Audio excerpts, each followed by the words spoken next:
تو وہ اپنے آپ کو عقل کل سمجھ لیتا ہے.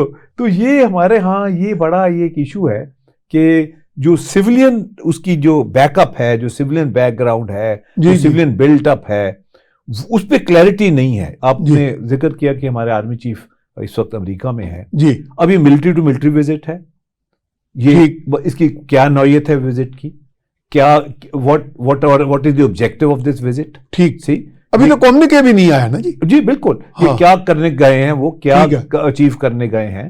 سی اور یہ ساری جو چیزیں, اس پہ بڑی کلیئرٹی ہونی چاہیے, اس پہ ڈیبیٹ ہونی چاہیے, ڈسکشن ہونی چاہیے. اور کیونکہ اس وقت اسمبلی نہیں ہے ان سیشن, جی تو کم از کم کوئی پریس کانفرنس یا ISPR بھی بتائے. اور یہ اس میں دونوں لوگ ہونے چاہیے, سیولین بھی اور ملٹری بھی. دیکھو نا, اس میں دونوں کی انپٹس ہونی چاہیے کہ اس کی کیا امپلیکیشنز ہیں, اس کی what are the objectives of this visit, what are they trying to achieve. دیکھو اس پہ کلیئرٹی نہیں ہے ہمارے یہاں, خاص طور پہ جو سیولین سائڈ ہے, جو سیولین ایسپیکٹ ہے, اس کی کلیئرٹی نہیں ہے. صحیح کہہ رہے ہیں آپ. ہاں یہ ڈاکٹر صاحب میں تو کوئی 5 مرتبہ چائنا جا چکا ہوں انہی کی انویٹیشن پہ. تو ایک مرتبہ ہمارے وزیر اعظم کا یوسف رضا گیلانی تھے, تب بھی میں گیا. اس کے بعد پھر ہمیں ایمبیسی نے بلایا تو میں وہاں گیا, تو ہمیں انہوں نے انٹرنیشنل انسٹیٹیوٹ, جو انسٹیٹیوٹ آف انٹرنیشنل افیئرس تھا, وہاں لے کے گئے. جو اس کے چیئرمین تھے وہ تو پریزیڈنٹ شی جن پنگ خود تھے, لیکن وائس چیئرمین مسٹر ڈونگ مین وان, جو آپ نے بات کی ہے اس کے ساتھ نوجوان لڑکے لڑکیاں, کوئی ایک 7-8 بندوں کی ٹیم تھی. یقین کریں they were so abreast with all the developments, regional, global اور ہر طرح کی اکنامک اس کے انڈر کرنٹس تک. یعنی ہم ان سے بات کرتے ہوئے نا, تو ہمیں ان کو باقاعدہ فیل ہو رہا تھا کہ یہ ہم سے بہت آگے ہیں. اور انہوں نے پاکستان کے بارے میں, ہمارے کلچر کے بارے میں, ہماری سوسائٹی کے بارے میں ایسے انکشافات کی جن کا ہمیں بھی شاید ادھر سے ادراک ہوا. تو دس از دا وے میرا خیال. اور وہ سیولین برینز تھے سارے, وہ ایک بیک اپ اسٹریٹجی بناتے تھے. میں بھی کئی دفعہ گیا ہوں چائنا. جی آپ نے پتہ نہیں یہ کیوں کہا, ان کے انویٹیشن پہ مجھے آئے. جی جی ایک دفعہ ہم اپنے خود ہی چلے گئے تھے.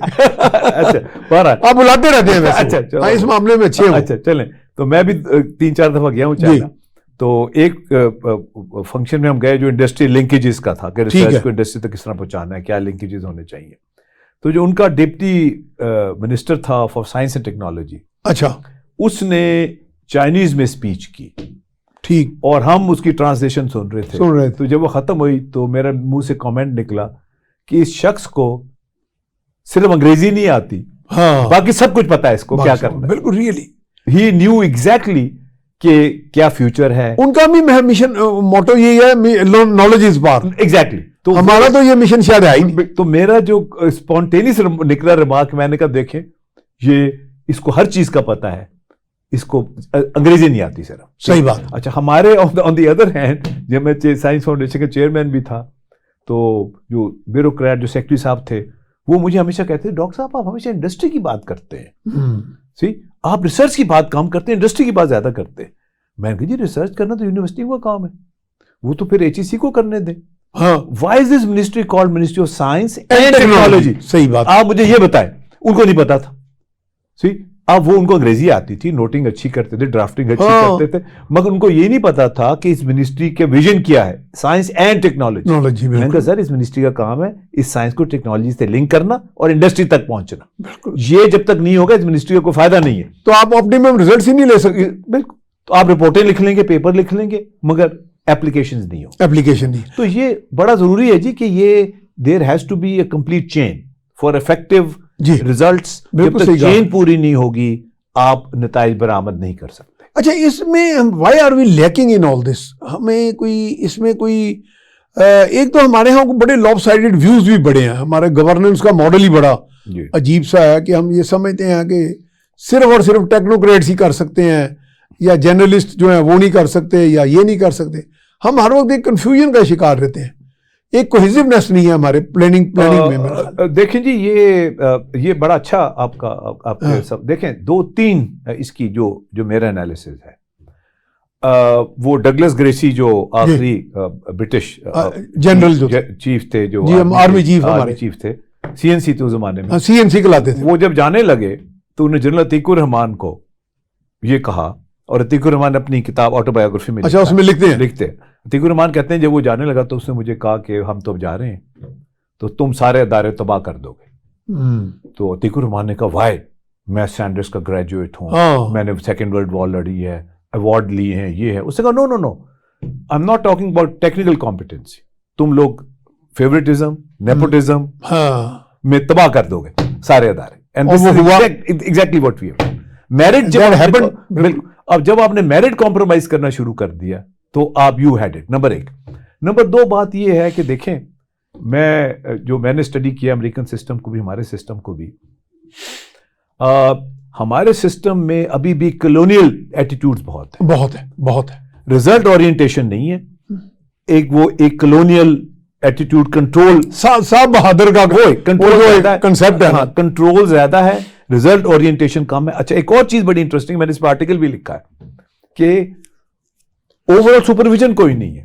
ٹھیک ہے. جب ہم اب لوگ انگریز کو یاد کرتے ہیں, میری والدہ بڑی کہتی ہے انگریزوں کے زمانے میں یہ ہوتا تھا, ہاں بڑا لا اینڈ آرڈر تھا, بڑا فلانا تھا. وہ ایشو یہ تھا کہ at the end of the day جتنی جو پارلیمنٹ تھی یا جتنا وہ برٹش امپائر تھی, اس کو اوور سائٹ تھی برٹش پارلیمنٹ کی, which was a civilian elected oversight of the British Parliament. دیکھو نا, اب اوور سائٹ کوئی نہیں, there is no oversight. دیکھو نا, اب مجھے نہیں پتا کہ میرا آرمی چیف وہاں کیا نیگوشیٹ کر رہا ہے, کیا کسی کو نہیں پتا. Nobody knows. See? Still he is a pivotal part of the state. بالکل. یعنی کہ ایک اسٹیٹ کا ایک اہم کلیدی عہدیدار. اور ٹیکنیکلی اسپیکنگ میں بھی حکومت میں رہا ہوں, آپ آؤٹ آف اسٹیٹ ملک چھوڑ کے جاتے ہیں, آپ کو پرمیشن لینی پڑتی ہے. ایگزیکٹلی. آپ لیٹر لکھتے ہیں منسٹری آف ڈیفینس کو کہ جی میں آرمی پاکستان لیو جو مجھے الاؤ کریں می ٹو ٹریول, اور میرا وہاں پہ یہ مصروفیات ہے, یہ میرے مصروفیات ہے, بالکل, اور یہ میرا ٹائم ڈیوریشن ہے. ایگزیکٹلی. تو پوائنٹ یہ ہے کہ has the ministry of defence received that letter, کیا ہمیں پتا ہے کہ منسٹری آف ڈیفینس وہ یہ نہ وہ سائفر کی طرح کا ایک لیٹر آ جائے. اچھا ڈاکٹر صاحب, ایک بات مجھے آج تک نہیں سمجھ آئی, چونکہ میں بھی ایک ماضی میں سول سرونٹ رہا ہوں, تو میں نے قریب سے جب دیکھا یہ چیزوں کو, تو میں ایک بات پہ بڑا حیران ہوں کہ ہمارے کچھ پرائم منسٹرز باہر جاتے ہیں تو وہ بس وہ بڑی بڑی لمبی ہانکتے ہیں, بڑا بڑا کچھ کہہ دیتے ہیں, جبکہ میرا خیال ہے انڈیا کا پرائم منسٹر ہو یا کسی اور ملک کا, جتنا مرضی وہ ایلوکوینٹ ہو, فصیح زبان ہو, لیکن وہ پوری بریفنگ لے کے جاتا ہے جس طرح کہ پہلی جماعت کا بچہ ہوتا ہے کہ کیا کیا سینسٹیوٹیز انوالو ہیں, کہاں پہ کیا بات کہنی ہے, کہاں پہ نہیں کہنی. اصل تو کمال یہ ہے کہ کون سی بات نہیں کہنی, لیکن ہم اتنے اوور کانفیڈنٹ ہوتے ہیں ہمارے لوگ, وہ جا کے کسی ایک فورم پہ کھڑے ہو کے شروع ہو جاتے.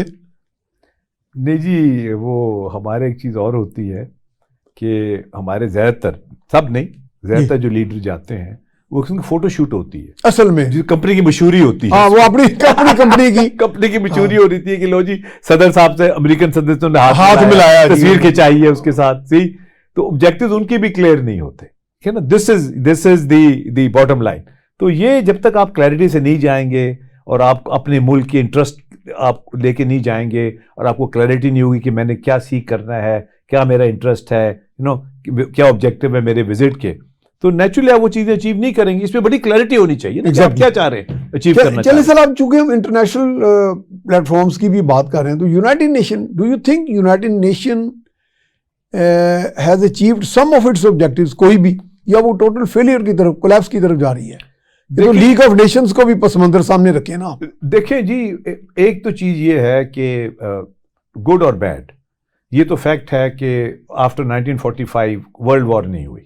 ہاں, یہ تو اس نے ایک بہت بڑا آبجیکٹیو اچیو کیا. اچھا, پھر جو ویسٹرن اسکالرس بھی ہیں, اور میرے ان سے کچھ انٹریکشن کا بھی موقع ملا, ٹھیک ہے, جو ایک ویسٹرن کرسچن موریلٹی تھی, اس کا ڈکلائن ہوتا جا رہا ہے.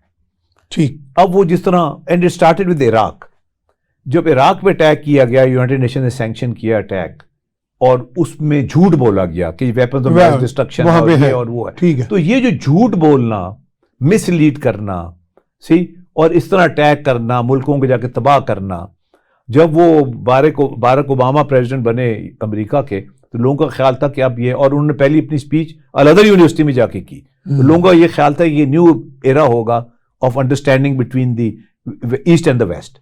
مگر کیونکہ ان کی جو سیکرٹری آف اسٹیٹ تھی ہلری کلنٹن تھی, ان کے اپنے آئیڈیاز تھے, یہ وہ میرا خیال ہے وہاں ویسٹرن انٹرسٹ پریویل کر گئے. بالکل. اچھا ڈاکٹر صاحب, we are heading towards a break, تو ناظرین ہم جائیں گے بریک پر, بریک کے بعد دوبارہ حاضر خدمت ہوں. جی بریک کے بعد ہم آپ کو خوش آمدید کہتے ہیں. جی ڈاکٹر صاحب آپ بات کر رہے تھے کہ یہی وہاں پہ جیسے ہلری کلنٹن تھی, ان کے اپنے آبجیکٹیوز تھے. کیا آپ کا کیا خیال ہے, ہم لوگ ادھر بعض اوقات ایسے منہ بھر کے ایک دم کہہ دیتے ہیں جی اسٹیبلشمنٹ گناہ گار ہے, سب وہ مجرم ہے, وہ ہے.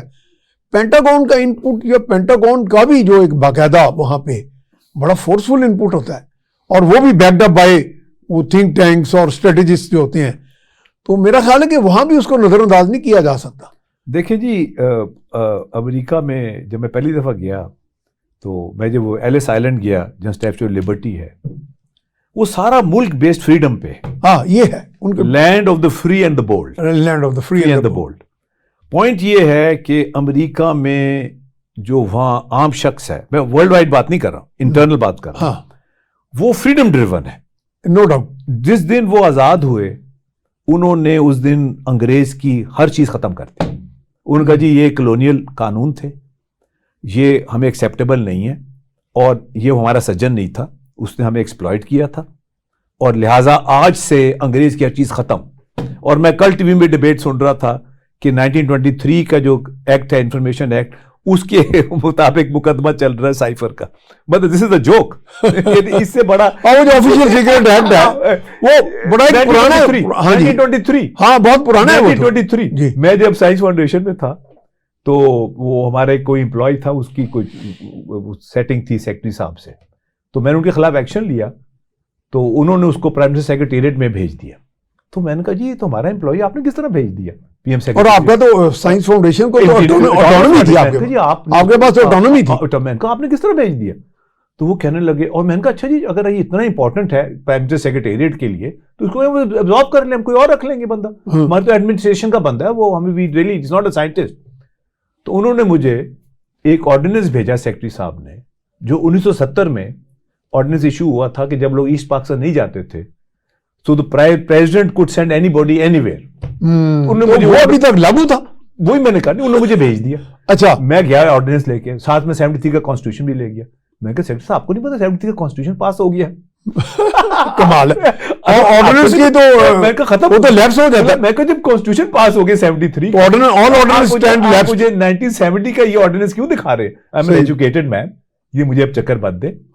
میرا کہنے کا مطلب یہ ہے, and I am telling you, اور یہ میں بڑے اوتھینٹک کہہ رہا ہوں کہ ہمارے سسٹم میں negative energies with in the system بہت بہت زیادہ, اور جب تک ہم اس کو نہیں نکالیں گے ہاں ہم آگے نہیں جا سکتے. اچھا ہم نے اصل میں جب تک یہ ہمارے اندر وہ superiority complex of a master of the people کا نہیں جائے گا تو we can't be public servant. Public service تو ہم دے نہیں پائیں گے. کوئی اوور سائٹ نہیں ہے, کوئی اکاؤنٹیبلٹی نہیں ہے, کوئی پوچھنے والا نہیں ہے. اچھا ڈاکٹر صاحب آپ نے اکاؤنٹیبلٹی کی بات چھیڑ دی. یہ جو انٹرنل اکاؤنٹیبلٹی ہے, میں نے اس پہ کالم بھی لکھا تھا ایک بڑے انگریزی اخبار میں, وہ سیپریشن آف پاورز دنیا میں بہترین یہ چل رہے ہوتے ہیں, ٹرائیکاٹمی آف پاورز ہے, عدلیہ, مقننہ اور انتظامیہ, یہ سب یہ ٹھیک ہے, بہترین چیز ہے.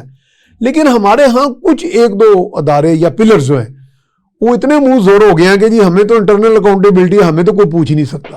میرے خیال اس کے لیے پارلیمنٹری اوور سائٹ ہونی چاہیے, وہ تو ہمارے ہاں ایگزسٹ ہی نہیں کر رہی, جیسے آپ بھی ابھی فرما رہے ہیں. دیکھیں دیر ہے اکاؤنٹیبلٹی تو بہت آگے کی بات ہے, ہاں اوور سائٹ تو کم از کم ہونی چاہیے, کم سے کم کوئی سوال تو پوچھے. وہ میرا ایگزسٹ نہیں کر رہی. اچھا جنرل جیلانی مرحوم was a very good administrator, ہاں اچھے ایڈمنسٹریٹر. وہ گورنر تو انہوں نے مجھے خود بتائی ہے, کہنے لگے جی میری ایک اسٹینڈرڈ پریکٹس تھی کہ جب پولیس مقابلے میں وہ کسی کو مار دیتے تھے تو میں اس کو فون کرتا تھا پولیس اسٹیشن پہ.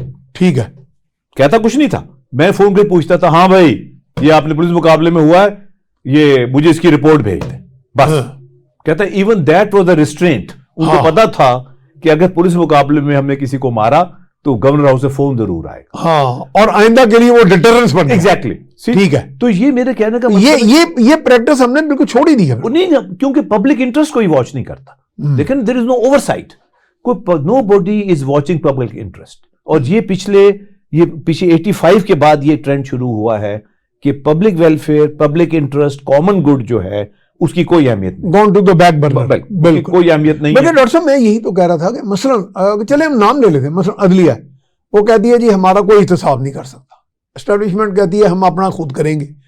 اچھا اب خود والی یہ بات ہے کہ جب میں اگر ایک بڑا عہدے دار ہوں اور اپنے ادارے میں ایک نیک نیت نہیں ہوں تو میں اپنے ادارے کے لوگوں کی خرابیاں بھی, رانگ ڈوئنگز بھی پروٹیکٹ کر لوں گا. تو مجھے تو ایکسٹرنل کوئی اگر اوور سائٹ ہو یا تو پھر ہی کوئی بات چل سکے گی نا. ہمارے ہاں حالانکہ یہ اتنا اچھا نہیں ہے. وہ تو باہر کے ملکوں میں جہاں کامیاب ہے وہ تو انٹرسپیکشن ہے وہاں پہ. وہ تو ہمارے ہاں تو چونکہ ہے ہی نہیں, تو اس لیے ہمیں یہ چیز زیادہ نقصان دے. دیکھیں جی, پہلی دفعہ جو اکاؤنٹیبلٹی کورٹس بنے وہ ریاست مدینہ میں بنے. ہاں, حضرت علی کے زمانے مظالم کورٹس انہیں کہتے تھے. اچھا, مظالم کورٹس. اس میں خلیفہ, ہاں, خلیفہ جو ہے وہ ایز چیف ایگزیکٹو بیٹھتا تھا. ٹھیک. اچھا, اس کورٹ میں, ہاں, ایز چیف ایگزیکٹو بیٹھتا تھا, ایگزیکٹو اتھارٹی کے ساتھ بیٹھتا تھا. اچھا. پوائنٹ یہ ہے اس ملک میں ایگزیکٹو ابیوز بہت ہے, بہت زیادہ, اور سول لیٹیگیشن جو آپ کی 80% is because of executive abuse. اچھا, وہ ایگزیکٹو جو اتھارٹی کے طور پہ بیٹھتا تھا خلیفہ, وہ آرڈر دیتا تھا, وہ امپلیمنٹ ہوتا تھا. ٹھیک, یعنی کورٹ آرڈر کرتا تھا اور موقع پہ اسی کو حکم ہو جاتا تھا. چیف تھا. ٹھیک ہے. اچھا, مغل بھی یہی کرتے تھے. ٹھیک ہے. لاہور کے گورنر ہاؤس میں دربار ہال ہے. ہاں جی, ہے, بہت اچھا ہال. ہاں, میں کل جا بھی رہا ہوں وہاں پہ. اچھا, یہ صدر پاکستان آ رہے ہیں. اچھا, انگریز نے وہ ٹریڈیشن رکھا دربار ہال کا. ہاں, آخری دربار ہال میں جب میں گیا تو کھر صاحب گورنر تھے. اچھا, ٹھیک ہے. وہ بھی دربار لگاتے تھے. لگاتے تھے. میں اسٹوڈنٹ لیڈر تھا. گرمیوں کی چھٹیوں پہ کوئی ہمارا وہ گرمی سردی ہوئی وائس چانسلر صاحب سے, تو ہم گورنر ہاؤس چلے گئے. غلام نبی صاحب جن کا آپ ذکر کرتے ہیں وہ ایجوکیشن منسٹر تھے. ایجوکیشن کے منسٹر, انہوں نے دبنگ قسم کے. ہاں بالکل, انہوں نے میٹنگ ارینج کی. اب دربار ہال میں ہم پہنچے, گورنر صاحب بیٹھ گئے, کھر صاحب, ایک طرف ہم اسٹوڈنٹ بیٹھے ہوئے, دوسری طرف وائس چانسلر اور ایڈمنسٹریشن بیٹھی ہوئی. انہوں نے پوچھا کہ جی یہ بچے آئے ہیں, یہ کہتے ہیں کہ گرمیوں کی چھٹیاں جو ہیں آپ لیٹ کر دیتے ہیں, آپ جولائی اگست سپٹمبر میں لے جاتے, گرمی تو شروع ہو جاتی مئی سے. ٹھیک ہے. ان کی کہنے کا یہ ہے کہ جون جولائی اگست چھٹی کریں, اس کی ڈیوریشن وہی رکھیں مگر اس کا ٹائم پیریڈ بدل دیں کیونکہ گرمی جلدی آ رہی ہے. تو یہ میرے تو خیال ہے ڈیمانڈ ان کی ریزنیبل ہے. آپ کیوں نہیں ایکسیپٹ کرتے اس ڈیمانڈ کو؟ اگر آپ کو آبجیکشن تو آپ بتائیں. انہوں نے کہا جی ٹھیک ہے. وہ فیصلہ وہ آج تک وہی فیصلہ چل رہا ہے, وہی چل رہا ہے, جون جولائی اگست. اس کا مطلب اچھے فیصلے زندگیوں میں بڑا خوشنما تبدیلی. یہ مظالم کورٹس کا جو کانسیپٹ ہے, یہ نیپولین یورپ لے کے گیا. اس نے پھر پھر فرانس میں اس نے یہ کورٹس بنائے, ایڈمنسٹریٹو اکاؤنٹیبلٹی کورٹس. اچھا, ہمارے 72 کے کانسٹیٹیوشن میں کلوز ہے 212 جس میں یہ ایڈمنسٹریٹو اکاؤنٹیبلٹی کورٹس بننے تھے. 73 کی کانسٹیٹیوشن میں بھی تھا یہ کلوز. اچھا, یہ انکلوڈڈ تھا. 73 نہیں, سن لیں میری بعد میں پھر کیا ہوا ہے 1979 میں ضیاء الحق کے زمانے میں آرڈیننس اس کو نکال دیا گیا, وہ کلوز ہی نکال دیا گیا. تو وہ ایڈمنسٹریٹو اکاؤنٹیبلٹی کورٹس بننے تھے کہ آپ کو اگر ایڈمنسٹریٹو اکاؤنٹیبلٹی چاہیے تو آپ ایڈمنسٹریٹو اکاؤنٹیبلٹی کورٹ میں جائیں. اب کیا ہوتا ہے, اب آپ کے ایک رائٹ ٹو انفارمیشن ایکٹ پاس ہو گیا, بہت اچھا. ہاں, وہ تو ہے. وہ آپ کو انفارمیشن دے دیتے ہیں. آپ انفارمیشن تو انہوں نے دے دی مگر ان کو ایگزیکٹو اتھارٹی نہیں ہے. ہاں, وہ کر ہی کچھ نہیں سکتا. ہاں, نہیں, انفارمیشن دے دی, وہی بڑی بات ہے, انفارمیشن پاس کر دی. آپ ایگزیکٹو اتھارٹی لے کے آپ جاتے ہو امبڈسمین کے پاس. ہاں, امبڈسمین میں وہی بیٹھے ہوئے بیوروکریٹس جو جن کے خلاف آپ کمپلینٹ کر رہے ہیں وہ کچھ کرتے نہیں ہیں. اچھا, پھر اپیل اس کی جو امبڈسمین کے فیصلے کی اپیل ہوتی ہے یا گورنر یا پریزیڈنٹ کو, وہ انویریبلی وہ سنی نہیں جاتی. میرے کہنے کا مطلب نہیں آتی.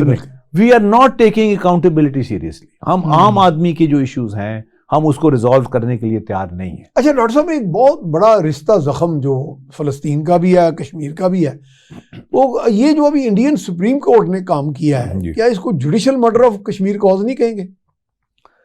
جی, ٹو سم ایکسٹینٹ یہ ہے. اچھا, مگر اب اصل میں کیونکہ میں بھی خود کشمیری ہوں, میرا اس سے بڑا آپ سے زیادہ ذاتی عبداللہ سے بھی ملا ہوا ہوں, ان سے بھی ملاقات ہوئی. جب پاکستان بن رہا تھا تو اس وقت کشمیری لیڈرشپ ڈیوائیڈڈ تھی. ٹھیک. شیخ عبداللہ اینڈ کمپنی وہ تو ان کے ساتھ تھے نا, وہ پرو انڈین تھے. سردار ابراہیم اینڈ کمپنی پرو پاکستان تھے. پھر ایک ایلیمنٹ تھا جو کہتے تھے جی آزاد ہونا چاہیے کشمیر. ہاں, ہم ان کے ساتھ ہیں نا, ان کے ساتھ. وہ آزادی چاہتے تھے. یہ تینوں پوائنٹ آف ویوز تھے. تو عبداللہ آئے قائد اعظم سے نیگوشیٹ کرنے کہ جی ہمارا سٹیٹس کیا ہوگا. شیخ عبداللہ ہے, ہمارا سٹیٹس کیا ہوگا اگر ہم پاکستان کے ساتھ آتے ہیں, کیونکہ کشمیر کی انڈیپینڈنس موومنٹ پاکستان کی انڈیپینڈنس موومنٹ سے زیادہ پرانی ہے. وہ 100 سال سے اسٹرگل کر رہے تھے ڈوگرا راج کے. اچھا, دے وانٹڈ آٹونومی. وہ نیگوشیٹ کر رہے تھے کہ کیا ہماری کیا ہوگی, سٹیٹس کیا ہوگا ہمارا, اٹانومی ہوگی یا مرج ہوگی, what will be the status. وہ اس وقت تھوڑا مس ہینڈل ہو گیا قائد اعظم کیونکہ اس وقت جلدی میں تھے. ہاں ان کے بعد ایک تو صحت کے مسائل ہو گئے, پھر ٹائم بہت. قائد اعظم نے یہ کہا دیکھو اس وقت سب مسلمانوں کو انڈر ون فلیگ آئیں, اس کے بعد ہم یہ کریں گے. اگر میں نے اس وقت کی پنڈورا باکس کھولا تو بلوچستان والے بھی کہیں گے, فرنٹیئر والے بھی کہیں گے, تو لہٰذا اسٹیٹس بھی تھے جو ہمارے آگے تھے ساتھ, تو وہ کلات والے ہو گئے یہ سارے. اچھا وہ عبداللہ کو نہرو نے, کیونکہ نہرو خود کشمیری تھا, اس نے چکر دے دیا. اس نے کہا جی ہم آپ کے اٹانومیز رکھیں گے, آپ پرائم منسٹر ہوں گے. اچھا وہ ڈاکٹر صاحب نہرو نے تو بلکہ پبلکلی کہا تھا کہ Kashmir doesn't neither belongs to Pakistan اور انڈیا, بالکل, بٹ اونلی ٹو کشمیر. وہ تو کہتے تھے نا, ان کو کہنے کی بات انہوں نے انٹرنیشنل فورم پہ کسی کہی, وہ یو این کی اسپیچ ہے, ہاں جی یو این کی اسپیچ میں گئی, مگر وہ کیونکہ خود کشمیری تھے تو وہ بہت انوالوڈ تھے بڑا کشمیر کے ساتھ. Did he want plebiscite? I don't think so. اچھا ان کے لیے یعنی وہ ایک چال تھی, he was gaining time. ہاں وہ چاہتے تھے, واجپئی چاہتے تھے. ہاں واجپئی جو ہے اور وہ چاہ رہے تھے کہ کنفلکٹ ریزولوشن ہو جائے. ہاں وہ چاہتے تھے, اس سطح پہ وہ چاہ رہے تھے. کانگریس نہیں چاہتی تھی, واجپئی چاہتے تھے. اور وہ کیونکہ کانگریس پھر پریویل کر گئی نا آگرہ میں. واجپئی چاہتے تھے اور وہ پڑھے لکھے تھے, اور وہ جو ہم جنگ نہیں ہونے دیں گے ان کی, جو ہم پہ گزری اپنے بچوں کے سنگ نہ ہونے دیں گے, وہ ایک ایمیکیبل سلوشن کشمیر کا چاہتے تھے, بیکاز کشمیر کانفلکٹ نے دونوں ملکوں کو ہرٹ کیا ہے. ٹھیک ہے بالکل. مودی بھی چاہتے ہیں سلوشن, مگر یہ بدماشی کا سلوشن چاہتے ہیں, یہ فرق ہے. واجپئی یہ نیتنیاہو. اب پاکستان از ناٹ فلسطین, ایون فلسطین کھڑا ہو گیا ہے. دیکھیں جی اب جو جنگ ہے, اب فلسطین عربوں پہ نہیں ریلائی کر رہے, they are fighting their own freedom. دیکھیں نا, وہ کھڑے ہو گئے, اب وہ لڑ رہے ہیں. اچھا اب اسرائیل کا یہ ہے کہ وہ گراؤنڈ ایڈوانس نہیں کر سکتے, وہ ایئر پہ ان کو مارتے ہیں, گراؤنڈ پہ ایڈوانس کرتے ہیں, ان کی کیجولٹیز بہت پیچھے ہٹ جاتے, اور لاسز بھی بہت ہو رہے. ایگزیکٹلی. تو یہ اب کشمیر بھی انشاءاللہ, میں نے اس پہ آرٹیکل بھی لکھا تھا, ٹھیک ہے, کہ جو بخشی اسٹیڈیم ہے سری نگر میں, اس میں بہت بڑا سرنڈر ہوگا. اچھا ایسٹ پاکستان کے وہ جو ریس اس سے بڑا سرنڈر ہوگا, اگر ہم نے کشمیر کا کاز پراپرلی چلایا, جس طرح بنگلہ دیش کی موومنٹ چلی تھی, اس سے خالصتان کی موومنٹ چل رہی ہے فریڈم کی. We must start that kind of movement with Kashmiris in the leadership role. یہ صحیح ہے, ان کو لیڈرشپ, اور عمران خان نے تو اناؤنس کر دیا تھا کہ ہم آزادی بھی ہمیں منظور ہے, کشمیر کا آزاد بھی ہو جاتا ہے, that's also acceptable to us. تو ہمیں چاہیے کہ we should let the Kashmiris lead this movement, جس طرح خالصتان والے نکلے ہوئے ہیں, بنگلہ دیش والے نکلے تھے, ساری دنیا میں انہوں نے وہ پروپیگنڈا کیا, وہ بیٹل نے گانا بھی گایا فریڈم, دیکھو نا, بالکل. تو اب ہمیں بھی جو کشمیر کے لیے ایک آزاد انڈیپینڈنٹ کشمیر کے لیے یا اٹانومس کشمیر کے لیے کشمیریوں کو آگے لانا چاہیے, اور وہ یہ لیڈ کرے موومنٹ, اور وہ یہ. اچھا ڈاکٹر صاحب, ڈاکٹر غلام نبی فائق ایک بڑی تنومند آواز تھی جی, ہمارے ہاں تشریف بھی لائے, میں نے انٹرویو بھی کیا, بات چیت ہوئی, لیکن اب تو بہت دیر ہو گئی, 20-25 سال سے میرا تو ان سے رابطہ نہیں ہوا. Is he still active in it? ہاں وہ پیچھے ان کو قید بھی ہوئی تھی شارٹلی, پھر ہوا تھا. ہاں مجھے آتے رہتے ہیں ان کے آرٹیکلس. اچھا, کیونکہ میں اس لوپ میں ہوں. اب وہ ایکٹیو ہیں, وہ بڑے ایکٹیو ہیں امریکہ میں, وہ ایکٹیو ہیں. اور جو اس وقت ہوا ہے کہ the entire Kashmiri leadership is now united that they don't want to stay in the Indian union.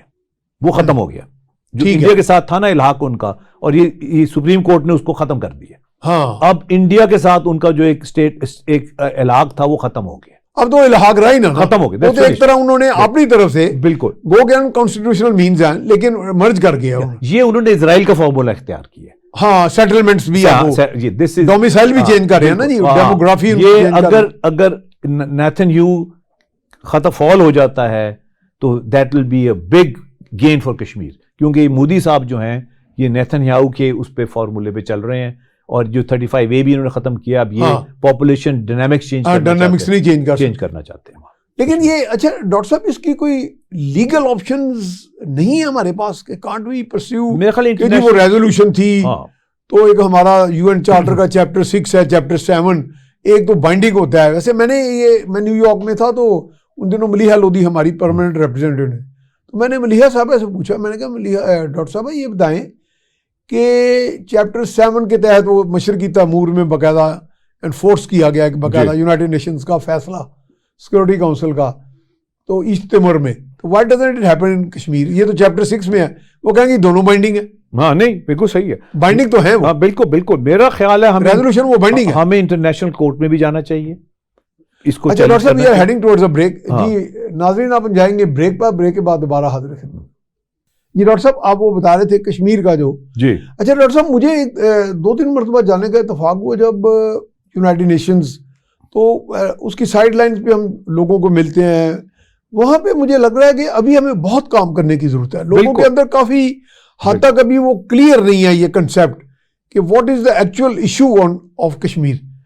تو اس میں ایک مرتبہ میں جب گیا تو ہمارے یہ جو ہوتے تھے ان دنوں کشمیر کے صدر تھے سردار مسعود, تو وہ تو خود فارن سروس کے ہاں وہ مجھے ایک دفعہ چائنا بھی ملے تھے جب ہمارے سفیر تھے, تو بڑی خوشی, میں نے کہا تو انہوں نے آگے میں نے تھوڑا دیکھا تو میں ان کو ملا تو مجھے خوشی بھی ہوئی. تو میں نے کہا جی وہ ادھر تو ڈاکٹر سردار صاحب کوئی پتہ ہی نہیں, لوگوں کو بہت کم پتہ ہے, سوائے ہمارے ڈائسپورا کے لوگ تھوڑا بولتے ہیں, لیکن ہم ڈائسپورا سے آگے جائیں نا جی, ہم تو دنیا کے اندر ایک شعور پیدا کریں نا, بیدار کریں. انہوں نے پھر تھوڑا بہت وہاں پہ اسپیچز وغیرہ کی, وہ مجھے اچھا لگا. اس لیے میں نے وہ پوچھا تھا کہ ڈاکٹر غلام نبی فائے بڑے ایکٹیو تھے کسی زمانے میں, اس طرح کی ہماری پرو ایکٹیو ڈپلومیسی نہیں رہی. نہیں جی ڈپلومیسی, یا تو ہمارا ڈپلومیٹ ٹرینڈ ہی نہیں, اس میں کلیئرٹی بھی نہیں ہے, کلیئرٹی نہیں ہے میرا خیال ہے. I think that is the policy کی کلیئرٹی نہیں ہے, پالیسی کی کلیئرٹی اس پہ ایک میں سمجھتا ہوں کہ ایک ڈائلاگ ہونا چاہیے. ہاں کہ who will lead freedom movement of Kashmir.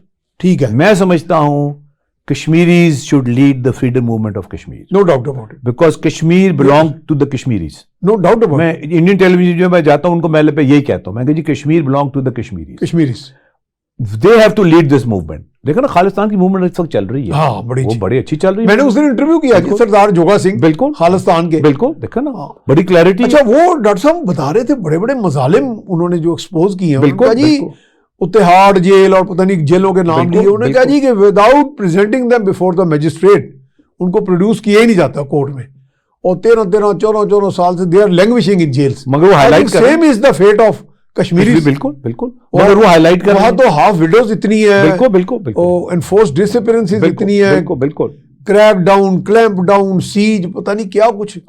بس یہ ہے کہ وہاں بمباری اس طرح نہیں ہو رہی جی, ادروائز میرا حال میسیکرز تو وہاں بھی بڑے گراؤنڈ پہ. بالکل بالکل بالکل, اور دیکھیں کہ جو میس گریوز ملی ہیں وہاں اجتماعی قبریں نہیں, اور جو اماؤنٹ آف ٹروپس ہیں وہاں, ہاں 5-6 لاکھ تو ان کی فوج ہے وہاں. اور ڈاکٹر صاحب میں نے جو اسٹڈی کیا تقریباً 3 لاکھ پیراملٹری ہے ساتھ. ہاں دیکھو یعنی وہ مل کے کوئی 8-9 لاکھ کے قریب چلی جاتی. اس لیے میں کہہ رہا ہوں اپنے خطے میں تو نہیں کوئی بھیجتا, اس لیے میں کہہ رہا ہوں سب سے بڑا سرنڈر یہ بخشی اسٹیڈیم سری نگر میں ہوگا. دس از مائی پریڈکشن, میں نے آرٹیکل بھی لکھا ہے اس کے اوپر, the largest surrender in human history. یعنی کہ یہ فورسز آف ہسٹری کو تو پھر بھی وہ ڈیفائی تو نہیں کر سکتے. ہاں نہیں بالکل, ہاں یہ ہے کہ اس کا عمل داری کو تاخیر مؤخر کر سکتے ہیں اپنے ان ہتھ کنڈوں سے. میرا خیال ہے غلام نبی فائے اور جو اور لوگ ہیں ان کو پاکستان آ کے اور یہ میرا خیال ہے میرا بھی مشورہ ڈائلاگ ہونا چاہیے کہ who will lead the movement for the freedom of Kashmir. ٹھیک ہے, عمران خان نے تو اناؤنس کر دیا تھا کہ ہمیں فریڈم ایکسیپٹیبل ہے. اگر میرا خیال ہے کہ اب لوگ کسی حد تک اتنے پریگمیٹک ہو گئے ہیں, اب حقیقت پسند ہو گئے ہیں, وہ سمجھ رہے ہیں کہ ہمارا ویسے ایشو ہے تو نہیں یہ کوئی کہ اگر ان کو آزادی ملتی ہے بالکل, تو جب ہم ان کے سجن ہیں تو پھر ہمیں کیا اس میں اعتراض ہونا چاہیے. بھٹو صاحب نے یہ پرپوز کیا تھا جو پورس بارڈرز کا فارمولا. ہاں انہوں نے یہ کہا تھا کہ جی 10 سال کے لیے ہم بارڈرز پورس کر دیتے ہیں, اوپن کر دیں, ہاں کھلی کر دیں, ہماری فوج ادھر آ جائے, وہ جو جیلم کی اس طرف آ جائے, ان کی فوج ادھر چلی جائے, یعنی فوجیں ادھر سے ہٹ جائیں, اور اس کو ہم اٹانومس کر دیں, کشمیری سیلف گورن کریں 10 سال کے لیے. اس کے بعد 10 سال کے بعد اسی ایکسپیریمنٹ کی بیس پہ ہم پھر آگے بڑھا دیں, توسیع کر دیں. دیکھیں نا کشمیر یعنی ایک طرح وہ پہلا مرحلہ پریکٹیکل مرحلہ تھا. بالکل بالکل, کیونکہ کشمیر کی وجہ سے, کشمیر کانفلکٹ کی وجہ سے کشمیریوں کو تو نقصان ہوا ہی ہے. پاکستان ہندوستان بھی بہت پیچھے رہ گئے ہیں. دیکھو نا یہ ممالک جو ہم سے بہت پیچھے تھے, بیکاز انہوں نے سیکیورٹی اپریٹس نہیں ڈیولپ کیا, انہوں نے ہیومن ڈیولپمنٹ کی, وہ کہاں سے کہاں نکل گئے. دیکھو نا, تو ہم آپ کے پاس ہیومن نیچرل دونوں ریسورسز اتنی ہیں اس خطے میں بالکل کہ آپ کے پاس تو پہلے ایک ایج حاصل ہے بالکل بہت سی قوموں پہ, مگر ہمارا, لیکن ہم ان سے پیچھے, ہم سیکیورٹی پہ فوکس رہا ہمارا, ہم سیکیورٹی اسٹیٹ پہ فوکس چلا گیا, as a result human development نہیں ہوئی. تو کشمیر کا نقصان ہندوستان کو بھی ہوا ہے اور ہمیں بھی ہوا ہے, دونوں کو ہوا ہے. تو اگر کشمیر سیٹل ہو جاتا ہے, it's in the interest of both. the countries. اچھا دوسرا انڈیا کے بارے میں آج کل بڑی اچھی خبریں آتی ہیں کہ جی اکانومی بڑی ہے اور بڑا شائننگ انڈیا ہے, مگر انڈیا میں بھی ابھی وہ انہوں نے کیپٹلسٹ ماڈل پہ وہ چل رہے ہیں, وہاں ابھی بھی وہ پاورٹی جو ہے اس کو کنٹرول نہیں کر, بلکہ مودی کو تو کہتے ہیں وہ کارپوریٹ سیکٹر کا نمائندہ. بالکل ایسے ہی بالکل. تو وہ یہ تو ان پہ عام الزام لگتے. دیر is know comparison to China. China نے تو سب پاپولیشن کو اٹھایا ہے, انہوں نے نہیں اٹھایا, انہوں نے رائٹ آف کیا ہے پاپولیشن کو. ہاں یعنی چند لوگوں, جو ایوب خان والا ماڈل تھا, چند لوگوں کو آپ اٹھا دیں 22-24 فیملی, وہ تو پھر ایک اولیگار کی بات. بالکل. تو انہوں نے وہ تو پھر ایسے لگتا ہے کہ اولیگار کی. اور یہ جو چائنا کے اگینسٹ یہ کھڑے ہو رہے ہیں, they don't have a chance. China is much ahead. اور چائنا نے جو ہیومن ڈیولپمنٹ ہے اور جو چائنیز اپروچ ہے, چائنیز تھنکنگ ہے, they are much ahead. India will never be able to catch up with China. اچھا یہ انڈین اور چائنیز کی جیلسی میں ایک لائٹ وین میں آپ سے ڈسکس کر لوں. ہم چائنا ایک مرتبہ گئے تو ان کی ایک بہت بڑی یونیورسٹی ہے, وہ چائنیز امریکن ہے, he's a billionaire, he settled in China, امریکہ. تو ان کا نام کچھ چین چو اس طرح کر کے نام ہے, سیاس یونیورسٹی بڑی فیمس ہے. تو وہاں میں نے انہیں کہا, ایک آپ نے ریمارکس میں نے دیے کسی کو کہ میں نے چینیوں کے چہروں پہ ہمیشہ مسکراہٹ دیکھی ہے. تو ایک بھارتی وہاں لڑکا کھڑا تھا, وہ کہتا جی ان کو غمگین ہونے نہیں دیا جاتا بائی فورس. میں کہا بھائی یہ تو آپ ظلم کر رہے ہیں, یہ تو آپ ویسے ہی جیلسی میں بات کر رہے ہیں. نہیں یہ بات نہیں, بیکاز اسی حد تک یہ ٹھیک ہے. اچھا بیکاز کریڈل ٹو گریو, اگر آپ کی ہر چیز کورڈ ہے. ہاں یہ دیکھو نا, country behind the iron curtain. بالکل. تو اگر کہانی پردے کے پیچھے نہیں, اگر ہر چیز کورڈ ہے, یا تو آپ کو کوئی تکلیف ہو نا, اگر ہر چیز کورڈ ہے آپ کی, آپ کو ایجوکیشن بھی مل رہی ہے, گھر بھی, وہاں میرا حل کسی کو آسودگی ہے, بالکل ہر طرف آسودگی. سڑک پہ کوئی نظر نہیں آئے گا آپ کو سویا ہوا نا.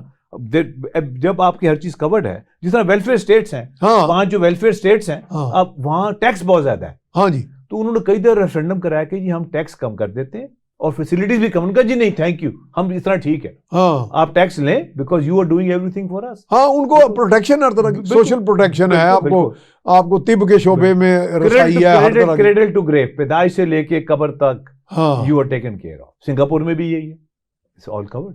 دیکھا نا, تو پھر آپ کو وہ تکلیف اور وہ چیز کے جو ہے, میں اس لیے کہہ رہا ہوں کہ اس وقت امریکہ فلرٹ کر رہا ہے انڈیا کے ساتھ, اس کو کھڑا کرنے کے لیے اگینسٹ چائنا.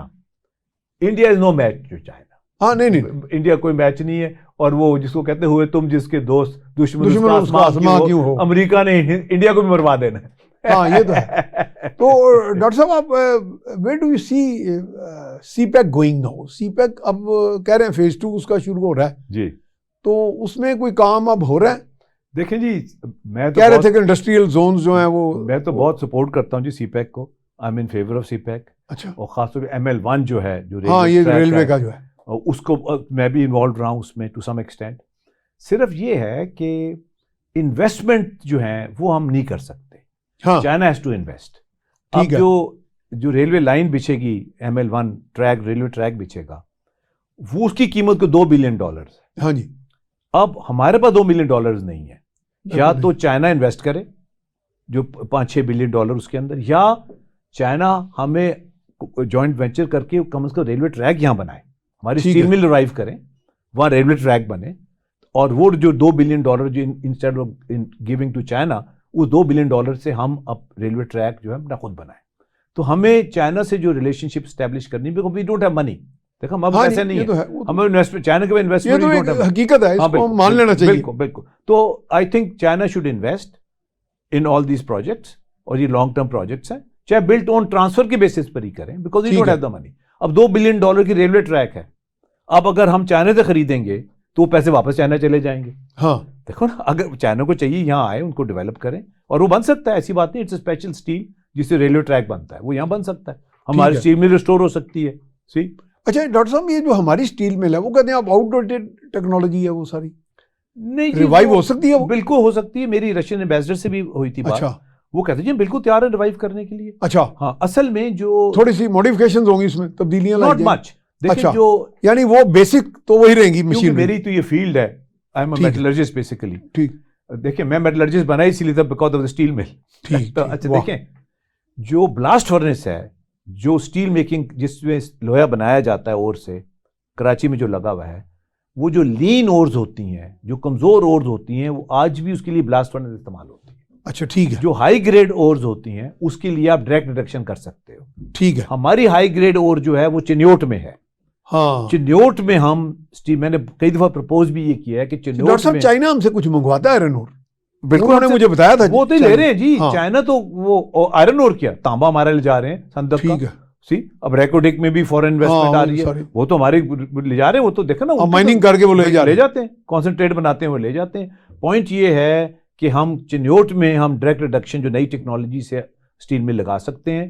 کراچی میں جو بلاسٹ فرنس ہے Chiniot is the right spot for that. For yes اچھا بالکل از ریڈی. اس میں صرف یہ ہے کہ جو ڈپازٹس ہیں وہ شہر کے نیچے ہیں تو ہمیں ٹنل کے ذریعے جانا پڑے گا, کوئی مسئلہ نہیں ہے. ٹھیک ہے. اس کی ساری وہ اتنی ٹیکنالوجی تو موجود ہے. تو چنیوٹ میں ہم ایک اسٹیل میں لگا سکتے ہیں 2 ملین ٹن کی میں نے پرپوز کی تھی. اچھا جی. پر یہ 2 ملین ٹن. یہ پرپوزل آپ کہیں پڑھی ہے؟ بالکل کنسیڈریشن ہے. بالکل میں نے یہ یہاں ہے پنجاب مائننگ کمپنی ہے. ٹھیک. اچھا ڈاکٹر صاحب I wanted to talk more and more with you. ماشاءاللہ very enlightened talk we had. تو لیکن ٹائم اب ختم ہو گیا انفارچونیٹلی. ایک اور میں جانے سے پہلے یہ کہہ دوں, تھر کول سے ہم نے گیس بنا لی ہے. ٹھیک ہے. اب نیچرل گیس ہم اپنے کولے سے بنانے کے قابل ہو گئے ہیں. That's very good news. اس کے ساتھ ہی ہم کنکلوڈ کر رہے ہیں. Thank you very much for sparing few moments out of your precious time. تو ناظرین یہ ماشاءاللہ آپ نے ساری گفتگو سنی. اس میں ہوپ کی باتیں بھی ہیں. ہم نے کشمیر کے اوپر سولوشنز پاکستان نے 1-2 ماضی میں ٹرائی کیے ہیں, اور وہ بھی ہے کہ کشمیر بلانگس ٹو کشمیریز. یہ آج کی گفتگو کا ایک کرکس ہے. اور دوسرا یہ ہے کہ ایک اچھی خبر کے ساتھ ہم کنکلوڈ کر رہے ہیں, اور وہ یہ ہے کہ جو تھر کول ہے, اتنے بڑے ریزروز ہیں, بلینز آف ٹنز کول ہے وہاں پہ, 175 بلین ٹن. ہاں جی 175 بلین. تو وہ ڈاکٹر صاحب نے ہمیں خوشخبری یہ دی ہے کہ اب ہم نے اس سے گیس بنانے کے کامیاب تجربہ کر لیا ہے, بنانے کے قابل ہو گئے. اس کے ساتھ ہی آپ نے میزبان میاں سیف الرحمان کو اجازت دیجیے. اللہ نے کے بعد.